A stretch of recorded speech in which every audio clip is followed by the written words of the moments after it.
안녕하세요. 코 땡땡도 큰 문제이지만 한국의 문화상품인 그 드라마 내용을 보니까요. 제가 이것은 뭐 유명하다고 그래서 한번 들어가서 무슨 소리인지 봤더니요. 내용 좀 보세요. 세상에 펜트하우스라는 것은 굉장히 그 부유층이 사는 그 아파트ment 꼭대기에 있는 그런 층을 말하죠. 그런데 거기 사는 사람들이 뭐 또 죽이고 가족끼리 죽이고 뺏고 뭐 그런 겁니다. 땅 얘기, 뭐 광기 어린 사람들, 뭐 이런 것들로 도배가 됐네요. 물론 그 각 드라마 한 편마다 굉장히 포인트가 다르고 또 연기들을 잘하잖아요. 그래서 재미도 플러스 된 건 사실이지만 그 핵심 내용을 보면 상당히 물질적으로 사람들이 그 비인간적으로 된 그런 것을 강조해서 제작하고 있더라고요. 근데 과거와는 달리 이렇게 인간적이고 부드럽고 뭐 이런 내용보다는 요새 보면은 굉장히 뭐 죽음, 살인 뭐 이런 것들 있죠. 그리고 돈이 엄청 많아서 그 지지구볶고 그러는 사회, 그런 사회를 일부러 만드는 것이 아닌가 그런 생각을 하게 됩니다. 그리고 또 한 가지는 이제 그 문재인 정부께서 자신은 좀 빠지고 행정부보다는 그 국회의 기능을 좀 확대하고 싶다 이런 쪽으로 간다고 그런 얘기를 들었습니다. 그런데 지금 국회가 실질적으로 일을 제대로 잘 못하는 게 왜 그러냐면요. 지나치게 입법을 많이 한다고 그래요. 하루 평균 수십 건의 법안이 올라와서 과잉 입법이다라고 하는 것입니다. 그래서 법안을 제대로 심사할 시간이 없고요. 건당 13분 심사한다고 그래요. 그러니까 이 건당 그 개수를 보니까 엄청 많던데 그 이유는 제 생각에는 왜 국회의원 돼서 일을 안 하냐 뭐 이런 실적 관리를 각 국회의원들이 해야 되기 때문에 실적을 올리기 위해서 그런 것이 아닌가라고 생각이 듭니다. 어쨌든 실질적인 국회의 기능이 별로 그렇게 좋지가 않은데 그 행정부가 그 일을 제대로 못한다고 해서 국회한테 지금 의지를 할 입장은 못 되는 것 같지 않나요? 그런 생각이 문득 들더라고요.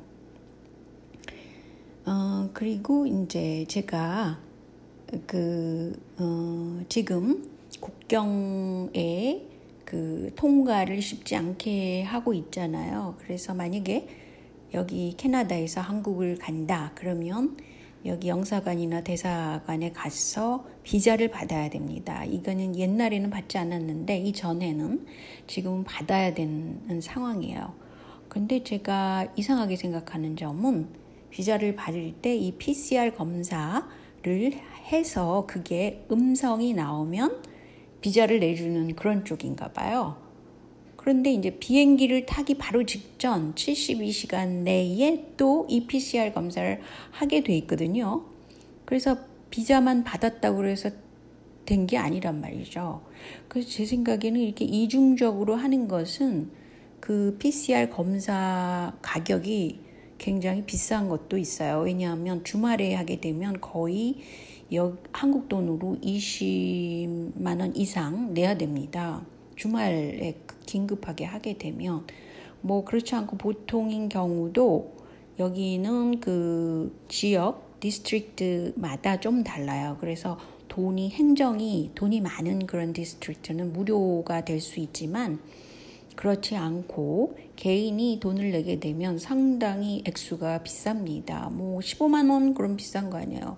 그리고 주말에는 거의 25만 원까지 내야 되는데 일회적으로. 그런 상황이고요. 이거 받는 사람도 얼마나 이게 그 쑤시고 들어가는 그 막대를 보세요. 좀 끔찍하단 말이죠. 그런데 이 테스트 방법이 특허가 출원된 것이 2015년이라 그래요. 5년 전에 이게 특허 출연을 했는데 네덜란드 정부기관과 함께 리차드 로스차일드로부터 특허가 나왔다고 그래요. 그러니까 이거 하나를 실시할 때마다 그 특허에 대한 아마 특허권에 대해서 비용이 지출되게 되니까 마스크를 생산하는 공장으로 돈을 굉장히 많이 번 재벌급 그런 사람들이 나타났다고 그러잖아요. 그 고땡땡으로 인한 어떤 새 사업이죠. 그런데 이 PCR 테스트로 억수로 돈을 버는 사람이 어딘가에 있다는 것이죠. 그 얘기를 꼭 하고 싶고요. 제가 이제 페이스북을 하면서 많이 그 공부가 되고 배우는 게 많다 그랬잖아요.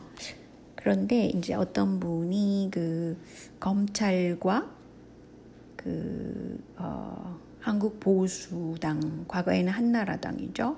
그거에 대해서 자세히 설명하신 분이 있더라고요. 그래서 그것에 대해서도 제가 설명을 해드려야 되겠지만 애시당초 제가 궁금해한 것은 제가 듣기로는 뭐 이완영과 고 이병철 회장이 어떤 가족관계가 있다라고 들은 적이 있는데 확실치가 않다 또 한쪽에선 그랬거든요. 근데 이것을 확실히 한 도표가 있더라고요. 그래서 이 이완영 씨는 원래 이호준 씨의 아들이 아니지만 아들로 지내면서 이제 입적이 됐다고 그러죠. 그래서 이완용과 그 쭉쭉 내려오게 되면 누가 있냐? 이병철 씨가 있는 것입니다. 그래서 어쩌면 현재 제가 관심을 두는 거 한국사 쪽으로 하는 것이 아니라 동북아시아 역사 쪽으로 하기 때문에 지금 중도 문제도 그것을 한국 입장에서 해결을 안 하고 그 동북아 입장에서 그냥 내버려 두는 그런 경향이 있다는 것이죠. 가령 친중 정부가 들었으면 중국의 그 눈을 피할 수 없는 거죠. 그런 문제로. 입김 때문에 어쩔 수 없이 차이나타운도 세우고 막 그런 정부가 된다는 것이죠. 그런 생각이 문득 들었고요.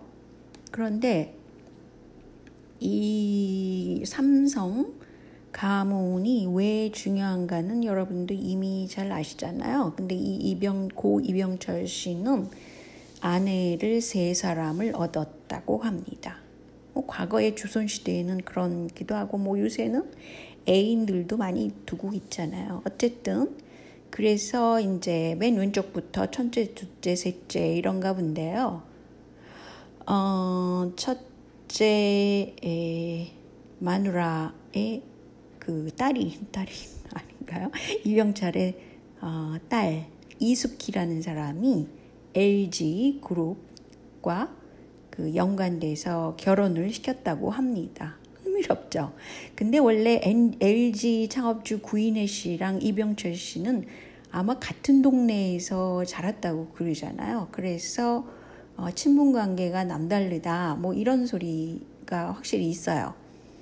그리고 그 다음에 이 이숙희 씨와 구자학 씨 밑으로 쭉 내려가면 누구를 낳았냐? 구명진 씨가 있는데 이 사람이 조정호, 이 사람은 한진그룹의 아들인지 몰라도 아무튼 아들입니다. 그 사람과 결혼을 시켰어요. 그러니까 여기 그룹이 삼성, LG, 한진 이렇게 연결되는 거예요. 놀랍잖아요. 이런 거 보면은 참 이런 맵을 굉장히 잘 그리신 분이 있더라고요. 그런데 그 유명한 그 홍씨 가문의 홍진기 씨의 따님과 결혼한 것이 이건희 씨잖아요. 그런데 희한하게 생각하는 거는 그 두 분의 딸 이부진 씨 말고 이서연 씨와 결혼한 사람이 동아일보 쪽 사람이라는 거예요. 김재열이라고 합니다. 그러니까 재계끼리만 결혼시킨 건 아니고요. 특별히 그 언론기관이 중요하다는 것을 알고 있다는 것이죠. 그래서 어쨌든 동아일보와도 사돈관계에 있는 것입니다. 그런데 이제 여기서 얘기가 더 흥미진진한 것이 가령 예를 들어서 그 홍진기 씨 밑에 홍석현 씨가 있고요. 그런데 그 동아일보와 사돈관계뿐 아니라 이 홍석현 씨의 아들이 삼양식품이겠죠? 삼양인터넷 허씨 가문과도 사돈을 맺은 겁니다. 굉장히 가까운 사돈이네요. 그리고 또한 이 사돈 관계가 방상훈 조선일보 사장과도 연관이 된다고 그래요. 왜냐하면 허씨 가문의 허유정 씨가 방준호라는 사람과 결혼을 하게 되는 겁니다. 그러니까 재계끼리 뭉친 것이 아닙니다. 사돈관계가 이것은 언론계에까지도 지금 뭉쳐져 있는 것이에요. 그러니까 한국에서 무슨 일이 났다. 그러면 언론에서 다 그 재벌들 문제를 감싸줄 수밖에 없는 것이 되겠죠. 그런데 이제 제가 페이스북에서 지금 문제시하고 있는 분이 있는데 참 흥미롭더라고요. 그러니까 홍진기 씨가 제일 그 문제였잖아요. 뭐 유명한 친일파였고 일제시대 판사였고 뭐 이런 사람이 홍진기 씨인데 이 사람의 아들이 중앙일보 홍석현 회장이란 말이죠. 홍진기 씨의 행적을 보면은 해방 후에는 이승만 밑에서 법무장관, 내무장관 이런 걸 했단 말이죠. 그런데 중요한 것은 이승만 대통령에게 계엄령을 건의한 적이 있다고 그래요. 홍진기 씨가. 그리고 4.19 때 경찰이 시민한테 발포를 했잖아요. 그럴 때 경찰을 지시하는 바로 위에 있는 내무장관이었다고 그래요. 홍진기 씨가.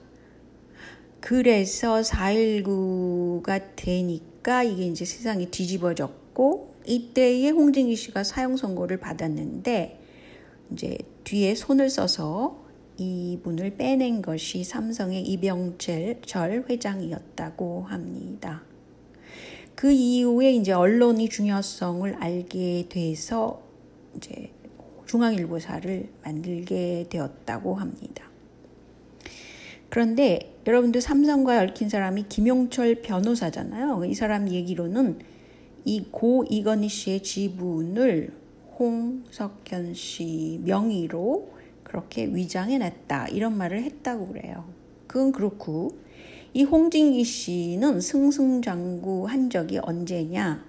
바로 박정희 대통령이 쿠데타를 일으켜서 이제 집권을 했을 때 그 핵심인 신직수라는 사람이 중앙정보부장이었다고 그러는데요. 신직수와 사돈을 맺었다고 그래요. 홍진기와 신직수가. 그런데 이제 전두환 집권 때는 또한 당시 안기부장인 노신영이란 사람이 있는데 그 사람 내에 홍진기 씨의 또 다른 딸이 이제 결혼을 해서 사돈관계를 맺는 거죠. 그러니까 사돈으로서 이렇게 네트워크를 탄탄히 한 거죠. 그래서 드디어 홍씨 일가는 로얄 패밀리로 살아가게 되는데 그것은 일제부터 계속 이게 이어지는 일이라고 합니다.